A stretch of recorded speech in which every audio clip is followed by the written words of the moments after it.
మీ ప్రేమ బ్రతకాలన్నా, మీ పెళ్లి జరగాలన్నా పూరి మెడలో శివ తాళి కట్టబోయే క్షణంలో వచ్చి పెళ్ళి ఆపేయాలి.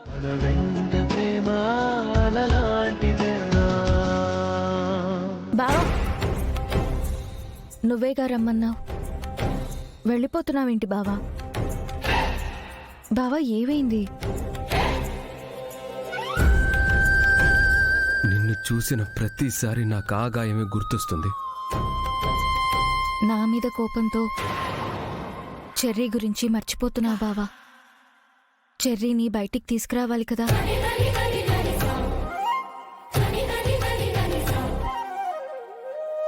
నీకోసం నేను వెయిట్ చేయాలా? నేనెప్పుడు రమ్మన్నా నువ్వెప్పుడు వచ్చావు? నా టైంకి వాల్యూ లేదా?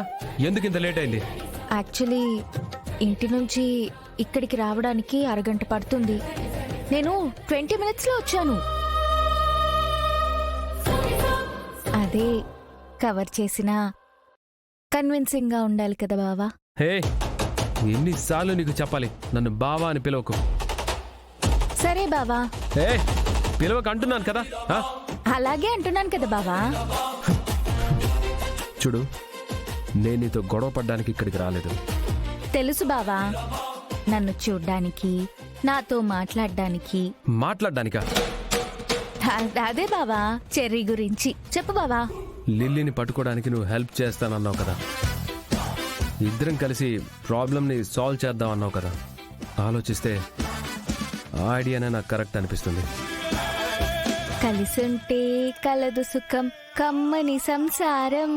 నేను చెప్పేది వింటున్నావా, వినట్లేదా? వింటున్నాను కదా బావా, ఎందుకలా అరుస్తున్నావు?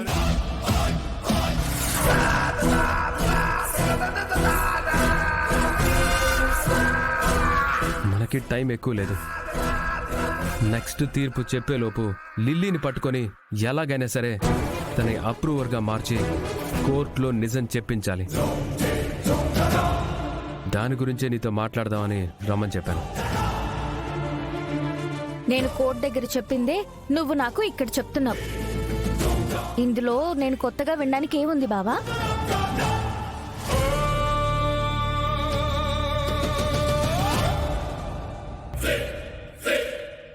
ఎవరో మా ఇద్దరిని అబ్జర్వ్ చేస్తున్నట్టున్నారే.